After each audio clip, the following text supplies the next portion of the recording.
ಬಹುಶಃ ತಾವೆಲ್ಲರೂ ಕೂಡ ನಿನ್ನೆ ದಿನ ಅಥಣಿಯಲ್ಲಿ ನಡೆದಿರ್ತಕ್ಕಂಥ ಒಂದು ಸಭೆಯ ಬಗ್ಗೆ ತಮ್ಮೆಲ್ಲ ವಾಹಿನಿಗಳಲ್ಲಿ ಬಿತ್ತರಿಸ್ತಕ್ಕಂಥದ್ದು. ಆ ಸಂದರ್ಭದಲ್ಲಿ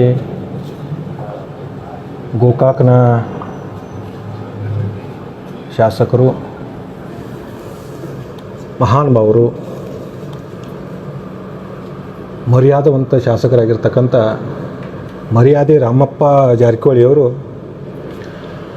ನಮ್ಮ ತಂದೆಯವರ ಬಗ್ಗೆ ಅಶ್ಲೀಲ ಪದಗಳನ್ನು ಬಳಸಿ ಏಕವಚನದಲ್ಲಿ ಬಾಯಿಗೆ ಬಂದಂಗೆ ಮಾತಾಡ್ತಿರ್ತಕ್ಕಂಥದ್ದು ಕೂಡ ನಾವೆಲ್ಲರೂ ಕೂಡ ನೋಡಿದ್ದೀವಿ.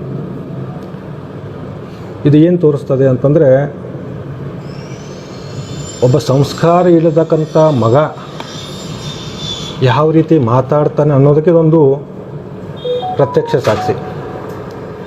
ಇವತ್ತು ನಮ್ಮ ಮನೆಯಲ್ಲಿ ನಮ್ಮ ತಂದೆ ನಮಗೆ ಹುಟ್ಟಿ 6 ವರ್ಷಕ್ಕೆ ನಮ್ಮನ್ನೆಲ್ಲ ಶಾಲೆಗೆ ಸೇರಿಸಿ ಒಳ್ಳೆಯ ಶಿಕ್ಷಣ ಕೊಡಿಸಿ ಒಳ್ಳೆಯ ಸಂಸ್ಕಾರ ಕೊಟ್ಟು ಸಮಾಜದಲ್ಲಿ ಯಾವ ವ್ಯಕ್ತಿಗೆ ಯಾವ ಥರ ಮಾತಾಡಬೇಕಂತೇಳಿ ಕಲಿಸಿಕೊಟ್ಟಿರ್ತಕ್ಕಂಥದ್ದು ಅದು ನಮ್ಮ ಮನೆಯ ಸಂಸ್ಕಾರ. ನಿನ್ನೆ ಅವನು ಮಾತಾಡಿರ್ತಕ್ಕಂಥ ಭಾಷೆ ಅವನ ಮನೆಯಲ್ಲಿರ್ತಕ್ಕಂಥ ಹಿರಿಯರು ಅವನಿಗೆ ಕೊಟ್ಟಿರ್ತಕ್ಕಂಥ ಸಂಸ್ಕಾರ. ಬಹುಶಃ ಅವನು ಹುಟ್ಟಿ 6 ವರ್ಷಕ್ಕೆ ಅವನ ತಂದೆ ತಾಯಿ ಅವನ ಶಾಲೆಗೆ ಕಳಿಸಿದರೆ ಈ ಥರದ ಭಾಷೆ ಅವನ ಬಾಯಲ್ಲಿ ಬರ್ತಿರ್ಲಿಲ್ಲ. ಯಾಕಂತಂದರೆ 6ನೇ ವರ್ಷಕ್ಕೆ ಅವನನ್ನು ಕಳುಬಟ್ಟಿ ಕಾಯಿಸೋಕ್ಕಂತಲೇ ಅವ್ರನ್ನ ಕಳಿಸಿರ್ತಕ್ಕಂಥ ಹಿನ್ನೆಲೆ ಒಳಗೆ ಬಹುಶಃ ಅವನಂಥ ಕೀಳುಮಟ್ಟದ ರಾಜಕಾರಣಿಗಳು ಬಹುಶಃ ನಾವು ನೋಡ್ಲಿಕ್ಕೆ ಸಾಧ್ಯನೇ ಇಲ್ಲ. DCC ಬ್ಯಾಂಕ್ ಬಗ್ಗೆ ಮಾತಾಡಿದರು, ಕೃಷ್ಣ ಸಹಕಾರಿ ಸಕ್ಕರೆ ಬಗ್ಗೆ ಕಾರ್ಖಾನೆ ಬಗ್ಗೆ ಮಾತಾಡಿದ್ದಾರೆ.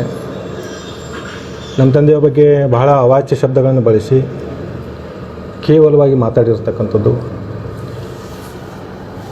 ತಮ್ಮೆಲ್ಲರ ಮುಖಾಂತರ ಆ ಮಹಾನುಭಾವನಿಗೆ, ಆ ಮರ್ಯಾದವಂತನಿಗೆ ನನ್ನ ಕೆಲವೊಂದು ಪ್ರಶ್ನೆಗಳು. DCC ಬ್ಯಾಂಕ್ ಇವರ ಸಹೋದರ ಬಾಲಚಂದ್ರ ಜಾರಕಿಹೊಳಿ ಹೇಳಿದರು, ಮುರುಗೋಡು ಮಹಾಂತ ಅಜ್ಜನ ಆಶೀರ್ವಾದ DCC ಬ್ಯಾಂಕ್ ಮೇಲಿದೆ ಅಂತೇಳಿ. ಈ ಪುಣ್ಯಾತ್ಮ ನಿನ್ನೆ ಮಾತಾಡಿದ DCC ಬ್ಯಾಂಕಲ್ಲಿ ನಾನು ಹೇಳಿದ ಆಗಲಿಲ್ಲ ಅಂದರೆ ಆ ಬ್ಯಾಂಕಿನ ಕಡೆ ತಿರುಗಿ ಉಚ್ಚೆಯನ್ನು ಒಯ್ಯೋದಿಲ್ಲ. ಅಂದರೆ ಮುರುಗೋಡು ಮಹಾಂತ ಅಜ್ಜನವ್ರ ಆಶೀರ್ವಾದ ಇರ್ತಕ್ಕಂಥ ಬ್ಯಾಂಕ್ನಲ್ಲಿ ತಿರುಗಿ ನಾನು ಉಚ್ಚೆ ಒಯ್ಯೋದಿಲ್ಲ ಅಂತ ನಮ್ಮ ಭಾಷೆ ಬಳಕೆ ಮಾಡಿರ್ತಕ್ಕಂಥದ್ದು ಯಾವ ರೀತಿಯ ಸಂಸ್ಕೃತಿ. ಅದ್ರ ಜೊತೆಗೆ ಕೃಷ್ಣ ಸಹಕಾರಿ ಸಕ್ಕರೆ ಕಾರ್ಖಾನೆ ಬಗ್ಗೆ ಕೂಡ ಮಾತಾಡಿದರು. ಇವತ್ತು ಘಟಪ್ರಭಾ ಸಹಕಾರಿ ಸಕ್ಕರೆ ಕಾರ್ಖಾನೆ ಪರಿಸ್ಥಿತಿ ಏನಾಗಿದೆ, ಆ ಸಂಸ್ಥೆ ಹಾಳಾಗಿ ಹೋಗಿದೆ ಯಾರಿಂದ? ಗೋಕಾಕ್ ಮಿಲ್ ಬಹುಶಃ ತಮಗೆಲ್ಲರೂ ಕೂಡ ಗೊತ್ತು, ಇಡೀ ಜಿಲ್ಲೆ ಜನತೆಗೂ ಕೂಡ ಗೊತ್ತು. ಗೋಕಾಕ್ ಮಿಲ್ಲಲ್ಲಿ 8,000 ಜನ ಕಾರ್ಮಿಕರು, 8,500 ಜನ ಕಾರ್ಮಿಕರು ಕೆಲಸ ಮಾಡ್ತಿದ್ರು. ಇವತ್ತು ಆ ಎಲ್ಲ ಕುಟುಂಬಗಳು ಬೀದಿ ಪಾಲು ಆಗಲಿಕ್ಕೆ ಕಾರಣೀಭೂತರು ಯಾರು? ಇವತ್ತು ಕೇವಲ 200-250 ಜನ ಮಾತ್ರ ಕೆಲಸ ಮಾಡ್ತಕ್ಕಂಥ, ಉಳಿದ ಕಾರ್ಮಿಕರು ಹೊಟ್ಟೆ ಮೇಲೆ ಹೊಡೆದವ್ರು ಯಾರು? DCC ಬ್ಯಾಂಕ್ನಲ್ಲಿ 100 ಕೋಟಿ ಲೋನ್ ತೊಗೊಂಡವ್ರು ಯಾರು? ನನಗೆ ಇವತ್ತು ಕೇಳಕ್ಕೆ ಸಿಕ್ಕಿರ್ತಕ್ಕಂಥದ್ದು, ಇದೇ ಮಹಾನುಭಾವ ಮನೆ ಬಿಟ್ಟು ಹೊರಗೆ ಬಂದಾಗ ಅವ್ರ ತಂದೆಯಿಂದ ಹೊರಗೆ ಬಂದಾಗ 25 ಲಕ್ಷ ರೂಪಾಯಿ ಲೋನ್ ತೊಗೊಂಡಿದ್ದು ಇದೇ ಬೆಳಗಾವಿ ಜಿಲ್ಲಾ ಮಧ್ಯವರ್ತಿ ಬ್ಯಾಂಕ್ನಲ್ಲಿ. 25 ಲಕ್ಷ ರೂಪಾಯಿ ಲೋನ್ ತೊಗೊಂಡು ಇವತ್ತು ತನ್ನ ರಾಜಕೀಯ ಅಸ್ತಿತ್ವವನ್ನು ಕಾಪಾಡ್ಕೊಂಡು ಬರುವ ನಿಟ್ಟಿನಲ್ಲಿ DCC ಬ್ಯಾಂಕಿನ ಸಹಾಯ ಸಹಕಾರವನ್ನು ಮರೆತು ಆ ಬ್ಯಾಂಕಿನ ಕಡೆ ಉಚ್ಚೆ ಒಯ್ಯೋದಿಲ್ಲ ಅನ್ನೋ ಮಾತನ್ನು ಕೂಡ ಇವತ್ತು ಮಾತಾಡಿರ್ತಕ್ಕಂಥದ್ದು. ಬಹುಶಃ ಇದು ಎಲ್ಲೋ ಒಂದು ಕಡೆ ಮುರುಗೋಡು ಮಹಾಂತ ಅಜ್ಜನವರಿಗೆ ಅವಮಾನ ಮಾಡಿರ್ತಕ್ಕಂಥ ಕೆಲಸ ಇವತ್ತು ಸನ್ಮಾನ್ಯ ಮರ್ಯಾದೆ ರಾಮಪ್ಪ ಜಾರಕಿಹೊಳಿಯವರು ಮಾಡಿರ್ತಕ್ಕಂಥದ್ದು ನಾವು ಖಂಡಿಸ್ತೀವಿ. ಈ ಸಂದರ್ಭದಲ್ಲಿ ಅವನಿಗೆ ನಾನು ಒಂದೇ ಒಂದು ಹೇಳೋಕ್ಕೆ ಇಷ್ಟಪಡ್ತೀನಿ, ಬಹುಶಃ ಯಾವ ಉದ್ದೇಶದಿಂದ ಈ ರೀತಿ ಮಾತಾಡ್ತಾ ಇರೋ ಗೊತ್ತಿಲ್ಲ. ನೆಕ್ಸ್ಟ್ ಟೈಮ್ ಇನ್ನೇನಾದರೂ ಈ ಥರ ಪದ ಬಳಕೆ ಆಗಿದ್ದೇ ಆದಲ್ಲಿ ಬಹುಶಃ ನನಗೂ ಪದ ಬಳಕೆ ಮಾಡೋಕ್ಕೆ ಬರುತ್ತೆ. ನಂದಿನ್ನೂ ಬಿಸಿ ರಕ್ತ, ನನ್ನ ಬಾಯಿಗೆ ಏನಾದರೂ ಅವನು ಸಿಕ್ಕರೆ ಖಂಡಿತವಾಗಿಯೂ ಡೆಫಿನೆಟ್ಲಿ ದಿನಾಲು 8ರಿಂದ 10 BP ಗುಳಿಗೆ ತೊಗೊಳೋದ್ರಲ್ಲಿ ಸಂದೇಹನೇ ಇಲ್ಲ. ಆ ಭಾಷೆಯಲ್ಲಿ ಅವನಿಗೆ ಉತ್ತರ ಕೊಡ್ತಕ್ಕಂಥ ಕೆಲಸ ನಾನು ಖಂಡಿತವಾಗಿಯೂ ಮಾಡ್ತೀನಿ. ಇವತ್ತು 2023 ಚುನಾವಣೆಯಲ್ಲೂ ಕೂಡ ಜನ ಇವನಿಗೆ ಯಾವ ರೀತಿ ಉತ್ತರ ಕೊಟ್ಟರು ಅಂತ ನೋಡಿದ್ದಾನೆ. ಮೊನ್ನೆ DCC ಬ್ಯಾಂಕ್ ಚುನಾವಣೆಯಲ್ಲಿ ಕೂಡ ಉತ್ತರ ಕೊಟ್ಟಿರ್ತಕ್ಕಂಥ ನೋಡಿದ್ದಾನೆ. ಅದ್ರ ಜೊತೆಗೇ ಹುಕ್ಕೇರಿ ಚುನಾವಣೆಯಲ್ಲಿ ಕೂಡ ಉತ್ತರ ಕೊಟ್ಟಿರ್ತಕ್ಕಂಥ ನೋಡಿದ್ದಾನೆ. ಇನ್ನೇನಾದರೂ ಹತ್ತನಿಗೆ ಬಂದರೆ ಮುಚ್ಕೊಂಡು ಬರೋದು, ಅವನ ಬಗಲು ಬಚ್ಚಾಗಳ ಜೊತೆ ಕೂಡೋದು, ಬಿಟ್ಟಿ ಚಹಾ ಬಿಟ್ಟಿ ಉಪ್ಪಿಟ್ಟು ತಿಂದು ಮುಚ್ಕೊಂಡು ತನ್ನ ಊರಿಗೆ ಹೋಗಿ ಕೆಲಸ ಮಾಡಬೇಕು. ಇನ್ನೇನಾದರೂ ವಾಪಸ್ ಪರತ್ ನಮ್ಮ ತಂದೆಯವ್ರ ಬಗ್ಗೆ ಆಗಲಿ ನಮ್ಮ ಕಾರ್ಯಕರ್ತರ ಬಗ್ಗೆ ಆಗಲಿ ಏಕವಚನದಲ್ಲಿ ಅಸಹ್ಯವಾಗಿ ಮಾತಾಡಿದರೆ ಅದಕ್ಕಿಂತ ಕೆಟ್ಟ ಭಾಷೆ ಬಳಸಿ, ಬಹುಶಃ ಅವನ ಜೀವನದಲ್ಲಿ ಅಂಥ ಭಾಷೆನೇ ಕೇಳಿರಲ್ಲ, ಅಂಥ ಭಾಷೆ ಬಳಸಿ ಅವನಿಗೆ ನಾವು ಉತ್ತರ ಕೊಡ್ತಕ್ಕಂಥ ಕೆಲಸ ಮಾಡ್ತೀನಿ ಅನ್ನೋ ಮಾತನ್ನು ಈ ಸಂದರ್ಭ ನಿಮ್ಮೆಲ್ಲರ ಮುಖಾಂತರ ನಾನು ಹೇಳಿ ಬಯಸ್ತೀನಿ. ಅವನಿಗೆ ಪಾಪ ತಲೆ ಸರಿ ಇಲ್ಲ. ಫಸ್ಟ್ ಒಂದು ಏನಾಗಿದೆ, ಮನೆಯಲ್ಲಿನೂ ಮರ್ಯಾದೆ ಇಲ್ಲ. ಮನೆಯಲ್ಲಿ ಅವನು ಹೆತ್ತಿರ್ತಕ್ಕಂಥ ಮಕ್ಕಳೇ ಅವನಿಗೆ ಬುದ್ಧಿ ಹೇಳ್ತಕ್ಕಂಥ ಪರಿಸ್ಥಿತಿಗೆ ಅವನು ಬಂದಿದ್ದಾನೆ. ಸೊ ಹಿಂಗಾಗಿ ಫ್ರಸ್ಟ್ರೇಷನ್ ಆದಂಥ ಸಂದರ್ಭದಲ್ಲಿ ಮನೆಯಲ್ಲಿ ಮರ್ಯಾದೆ ಇಲ್ಲ. ಮೊನ್ನೆ DCC ಬ್ಯಾಂಕ್ ಎಲೆಕ್ಷನ್ ಕೂಡ ಇವನಿಗೆ ಎಲ್ಲಿಗೂ ಕೂಡ ಇನ್ವಾಲ್ವ್ಮೆಂಟ್ ಆಗೋಕ್ಕೆ ಬಿಡಲಿಲ್ಲ, ಮನೆಯಲ್ಲಿ ಕೂಡಿಸಿದ್ರು. ಅದೆಲ್ಲ ಫ್ರಸ್ಟ್ರೇಷನ್ ತಂದು ಇಲ್ಲಿ ಹಾಕಿ, ಯಾಕಂತಂದರೆ ಲಕ್ಷ್ಮಣ ಸವದಿಯವರು ಅಂಥ ಕೆಟ್ಟ ಪದ ಬಳಕೆ ಮಾಡಿ ಅವತ್ತು ಯಾರನ್ನೂ ಕೂಡ ಟೀಕೆ ಮಾಡಲ್ಲ, ವಿರೋಧ ಪಕ್ಷದ ಸ್ನೇಹಿತರಂತಲೇ ಮಾತಾಡ್ತಾರೆ. ಸೊ ಅದನ್ನು ಅವನು ಏನು ತಿಳ್ಕೊಂಡಿದ್ದಾನೆ, ನಾವು ಏನು ಮಾತಾಡಿದ್ರು ಕೂಡ ನಡೆಯುತ್ತೆ, ನಾನು ಏನು ಮಾಡಿದ್ರು ಕೂಡ ನಡೆಯುತ್ತೆ, ಇನ್ನು ಮುಂದೆ ಅದು ನಡೆಯಲ್ಲ. ಇವತ್ತು ಹೇಳ್ತೀನಿ, ಇನ್ನು ಮುಂದೆ ಅದು ನಡೆಯಲ್ಲ. ಇಲ್ಲಿ ಯಾರೂ ಕೂಡ ಕೈಯಲ್ಲಿ ಬಳೆ ಹಾಕ್ಕೊಂಡಿಲ್ಲ.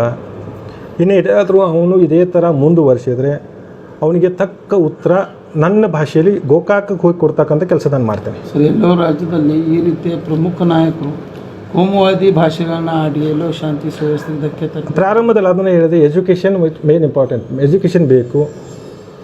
ಮನುಷ್ಯನಿಗೆ ಮನೆಯಲ್ಲಿ ಕಲಿಸಿರ್ತಕ್ಕಂಥ ಸಂಸ್ಕಾರ ಇರಬೇಕು ಒಂದು. ಎರಡನೇದು ಎಜುಕೇಷನ್ ಇರಬೇಕು, ಶಿಕ್ಷಣ ಇರಬೇಕು. ಕನಿಷ್ಠ ಪಕ್ಷ ಎರಡೂ ಇಲ್ಲ ಅಂದರೆ ಮಾನ ಮರ್ಯಾದೆ ಆದರೆ ಒಂದು ಚೂರಾದರೂ ಇರಬೇಕು. ಮಾನ ಮರ್ಯಾದೆ ಈ ಪುಣ್ಯಾತ್ಮನ ಎಲ್ಲಿ ಭೇಟಿ ಕೂಡ ಆಗಿಲ್ಲ. ಯಾಕಂದರೆ ಇವನು ಮರ್ಯಾದೆ ಏನು ಅಂತ 2 ವರ್ಷ 3 ವರ್ಷದಿಂದ ದೇಶದ ಜನ ನೋಡಿರ್ತಕ್ಕಂಥದ್ದು. ಬಹುಶಃ ಅಂಥ ಬಾಯಿಯಿಂದ ಅದೇನೋ ಹೇಳ್ತಾರೆ, ಎಲುಬಿಲ್ಲದ ನಾಲಿಗೆ, ಆಚಾರವಿಲ್ಲದ ನಾಲಿಗೆ,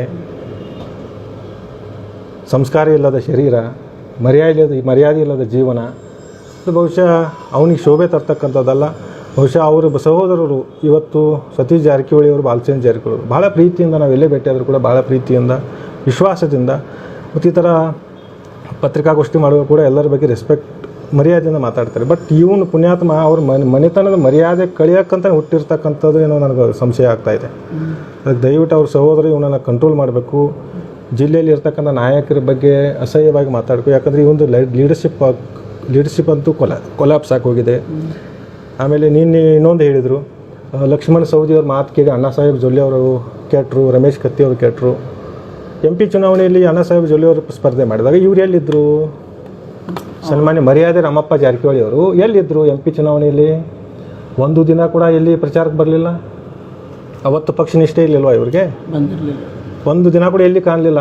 ಒಂದು ಅಟ್ಲೀಸ್ಟ್ ಬರೋಕ್ಕಾಗಲಿಲ್ಲ ಅಂತಂದರೆ ಅಟ್ಲೀಸ್ಟ್ ಅಣ್ಣಾ ಸಾಹೇಬ್ ಜೊಲ್ಲೆ ಪರ ಒಂದು ವಿಡಿಯೋ ಕ್ಲಿಪ್ಪರ್ ಮಾಡಿ ಕಳಿಸ್ಬೇಕಾಗಿತ್ತು. ನಮ್ಮ ಪಕ್ಷದ ಅಭ್ಯರ್ಥಿ ಇದ್ದಾರೆ, ಗೆಲ್ಲಿಸಿ ಅಂತ ಒಂದು ವಿಡಿಯೋ ಕ್ಲಿಪ್ಪರ್ ಹಾಕಬೇಕಾಗಿತ್ತು. ಅವ್ರ ಪಕ್ಷದ ಮುಖಂಡರು ಎಷ್ಟೋ ಜನ ಇಲ್ಲಿ ಪ್ರಶ್ನೆ ಮಾಡಿದರು, ನೀವು MP ಚುನಾವಣೆಯಲ್ಲಿ ಯಾಕೆ ಬರಲಿಲ್ಲ ಅಂತೇಳಿ.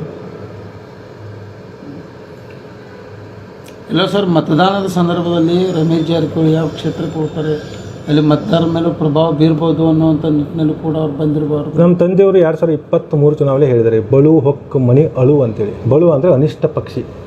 ನಮ್ಮ ಕಡೆ ಬಳು ಅಂತ ಒಂದು ಪಕ್ಷಿ, ಆ ಪಕ್ಷಿ ಯಾವ ಮನೆಗೆ ಹೋಗುತ್ತಲ್ಲ ಆ ಮನೆಯಲ್ಲಿರ್ತಕ್ಕಂಥ ವಾಸವಾಗಿರ್ತಕ್ಕಂಥ ಜನ ಕನಿಷ್ಠ ಪಕ್ಷ 3 ತಿಂಗಳಾದರೂ ಆ ಮನೆಗೆ ಬಿಡಬೇಕಂತೇಳಿ ಇವತ್ತು ಆ ಬಳು ಹತ್ತನೇ ತಾಲೂಕು ಹಾಳು ಮಾಡೋಕ್ಕೆ ಬಂದಿದೆ.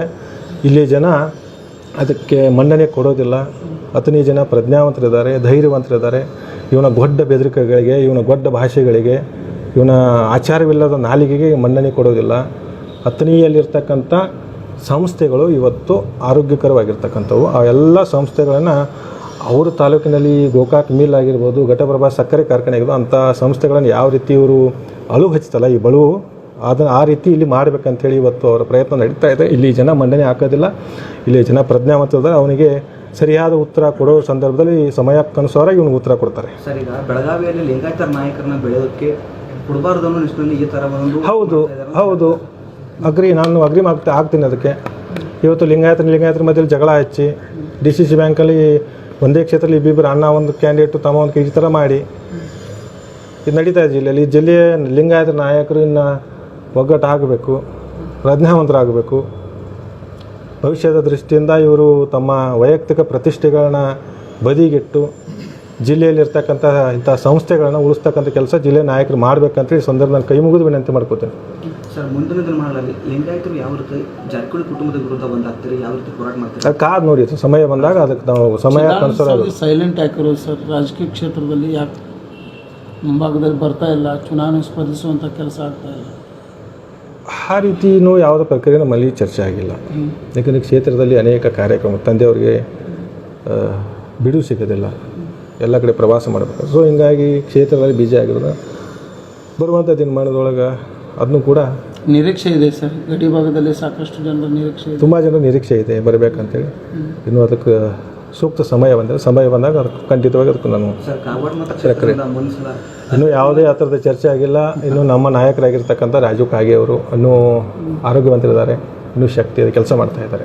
ಅವ್ರ ಜೊತೆಗೆ ನಾವೆಲ್ಲ ಕೂಡ ಕೆಲಸ ಮಾಡ್ತೀವಿ. ಆ ಥರ ಸಂದರ್ಭ ಬಂದಾಗ ಅವಾಗ ಯೋಚನೆ ಮಾಡಿ ತಂದೆಯವ್ರ ಜೊತೆ ಚರ್ಚೆ ಮಾಡಿ.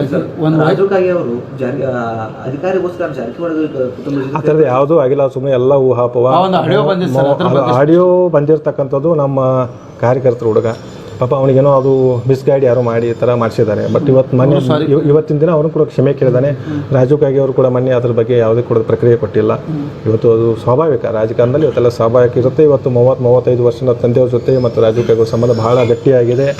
ಯಾರೇ ಬಂದರೂ ಕೂಡ ಆ ಸ್ನೇಹ ಹಾಳಾಗೋದಿಲ್ಲ. ಅವರಿಬ್ಬರು ಕೂಡ ಒಟ್ಟಿಗೆ ಇರ್ತಾರೆ. ಭವಿಷ್ಯದಲ್ಲಿ ಕೂಡ ಇಬ್ಬರು ಕೂಡ ಒಟ್ಟಿಗೆ ರಾಜಕಾರಣ ಮಾಡ್ತಾರೆ. ಕಾರ್ಖಾನೆ ವಿಷಯಕ್ಕೆ ಬಂದರೆ ಸರ್, ಕಾರ್ಖಾನೆ ವಿಷಯಕ್ಕೆ ಬಂದರೆ ಗೆಲ್ಲೋದು ಖಂಡಿತವಾಗಿ ನಮ್ಮ ಪೆನ್ನಲ್ಲೇ ಗೆಲ್ತೀವಿ. ನಮ್ಮ ಜನ ಪ್ರಜ್ಞಾವಂತರಿದ್ದಾರೆ.